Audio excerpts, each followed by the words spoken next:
Praise the Lord. 1 ശമൂവേൽ 11 അധ്യായം 1 മുതൽ 15 വരെയുള്ള തിരുവചനങ്ങൾ. അനന്തരം അമ്മോന്യനായ നാഗാശ് പുറപ്പെട്ടു വന്ന ഗിലെയാദിലെ യാബേശിനു നേരെ പാളയമിറങ്ങി.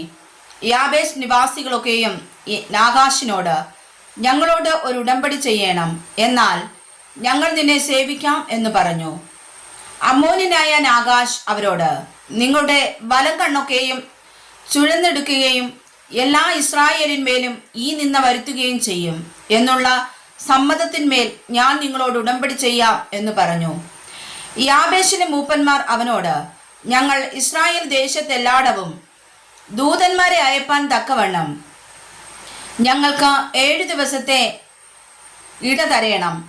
ഞങ്ങളെ രക്ഷിപ്പാൻ ആരുമില്ലെങ്കിൽ ഞങ്ങൾ നിന്റെ അടുക്കൽ ഇറങ്ങി വരാം എന്ന് പറഞ്ഞു. ദൂതന്മാർ ശൗലിന്റെ ഗിബയയിൽ ചെന്ന് ആ വർത്തമാനം ജനത്തെ പറഞ്ഞു കേൾപ്പിച്ചു. ജനമെല്ലാം ഉറക്കെ കരഞ്ഞു. അപ്പോൾ ഇതാ ശൗൽ കന്നുകാലികളെയും കൊണ്ട് വയലിൽ നിന്ന് വരുന്നു. ജനം കരയുന്ന സംഗതി എന്ത് എന്ന് ശൗൽ ചോദിച്ചു. അവർ യാബേശ്യരുടെ വർത്തമാനം അവനെ അറിയിച്ചു. ശൗൽ വർത്തമാനം കേട്ടപ്പോൾ ദൈവത്തിന്റെ ആത്മാവ് അവന്റെ മേൽ ശക്തിയോടെ വന്നു. അവന്റെ കോപം ഏറ്റവും ജ്വലിച്ചു. അവൻ ഒരേർ കാളയെ പിടിച്ച് കഷ്ണം കഷ്ണമായി ഖണ്ഡിച്ച് ദൂതന്മാരുടെ കയ്യിൽ ഇസ്രായേൽ ദേശത്തെല്ലായിടവും കൊടുത്തയച്ചു. ആരെങ്കിലും ശൗലിന്റെയും ശമൂവേലിന്റെയും പിന്നാലെ പുറപ്പെട്ടു വരാതിരുന്നാൽ അവന്റെ കാളകളെ ഇങ്ങനെ ചെയ്യും എന്ന് പറയിച്ചു. അപ്പോൾ യഹോവയുടെ ഭീതി ജനത്തിന്മേൽ വീണു. അവർ ഏകമനസ്സോടെ പുറപ്പെട്ടു. അവൻ ബേസക്കിൽ വെച്ച് അവരെ എണ്ണി. ഇസ്രായേലിയർ 3,00,000 യഹൂദ്യർ 30,000 ഉണ്ടായിരുന്നു. വന്ന ദൂതന്മാരോട്, നാളെ അവർ നിങ്ങൾ ഗിലെയാദിലെ യാബേശ്യരോട്, നാളെ വെയിൽ മൂക്കുമ്പോഴേക്ക് നിങ്ങൾക്ക് രക്ഷയുണ്ടാകുമെന്ന് പറവിൻ എന്ന് പറഞ്ഞു. ദൂതന്മാർ ചെന്ന് യാബേശ്യരോട് അറിയിച്ചപ്പോൾ അവർ സന്തോഷിച്ചു.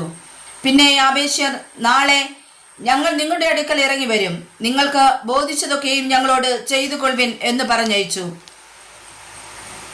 പിറ്റേന്നാൾ ശൗൽ ജനത്തെ 3 കൂട്ടമായി വിഭാഗിച്ചു.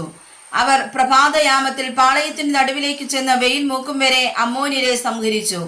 ശേഷിച്ചവരോ 2 പേർ ഒന്നിച്ചിരിക്കാതെ വണ്ണം ചിതറിപ്പോയി. അനന്തരം ജനം ശമൂവേലിനോട്, ഞാൻ ശൗൽ ഞങ്ങൾക്ക് രാജാവായിരിക്കുമോ എന്ന് പറഞ്ഞത് ആർ? അവരെ ഏൽപ്പിച്ചു തരയണം, ഞങ്ങൾ അവരെ കൊന്നുകളയുമെന്ന് പറഞ്ഞു. അതിന് ശൗൽ, ഇന്ന് ഒരു മനുഷ്യനെയും കൊല്ലരുത്, ഇന്ന് യഹോവ ഇസ്രായേലിന് രക്ഷ വരുത്തിയിരിക്കുന്നുവല്ലോ എന്ന് പറഞ്ഞു.